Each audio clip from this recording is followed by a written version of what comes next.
Justin Trudeau proudly announced the first gender-balanced parliament in Canadian history in 2015, and the world seems to applaud his efforts. The reason he promised and delivered gender parity in government is because he believed he could not advocate for women's rights without it. How do we know he's an advocate for women's rights?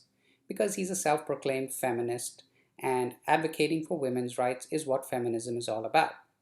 Now, I'm not saying that just because he's a feminist, he does not care about men's rights or issues, but it is quite obvious from his campaign that it is much lower on his priority list.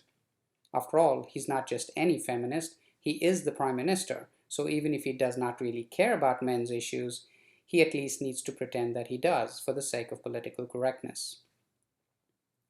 Now, there are several fundamental problems with this approach. First, it compromises the legitimacy of some of the female MPs because now there's a question of whether she's there because of merit or because of a quota. It is frankly quite insulting to think that you cannot get there based on your own credentials and experience, that you need a quota to be an MP if you're a woman because somehow you're just less than a man. It undermines the efforts of the many female MPs who deserve the seat in Parliament and have worked really hard to get there in the past. He also makes an assumption that only a female can represent the interests of women, and a male member of parliament is simply incapable or unwilling to represent the interests of his female constituents.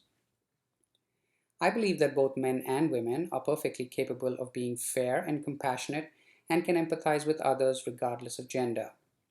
Now, Canada, in spite of the majority male parliament throughout its history, is a first world country with high standards of living where all discrimination is clearly outlawed and all its citizens enjoy equal rights under the law.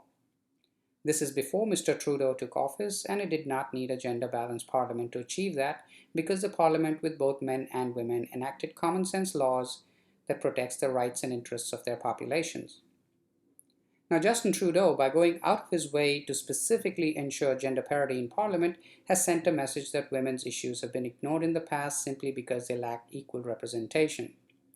By forcing a gender-balanced Parliament, he has made gender the cornerstone of all government policy and encouraged his female MPs to pay more attention to women-only issues.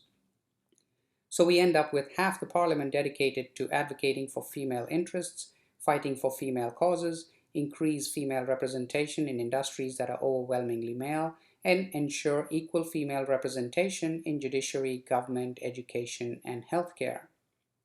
This would not be a good thing even if the other half of the parliament dedicate themselves to doing exactly the same, but for men, because the vast majority of government policies affect both genders and simply cannot be considered in isolation. Now, forcing gender parity in government is, in all reality, much more divisive than inclusive and only helps to compartmentalize issues based on gender, which will become an overwhelming influence on all proceedings of the state.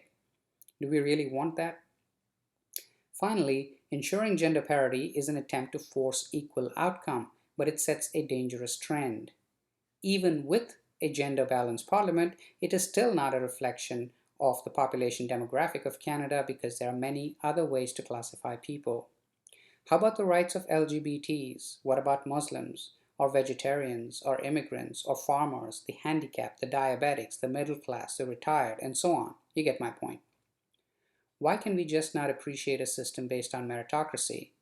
Let us learn to acknowledge how far we have come with the system that was already in place, strive to ensure equal opportunity for every Canadian citizen, and let the outcome be determined by merit, precisely because it was 2015.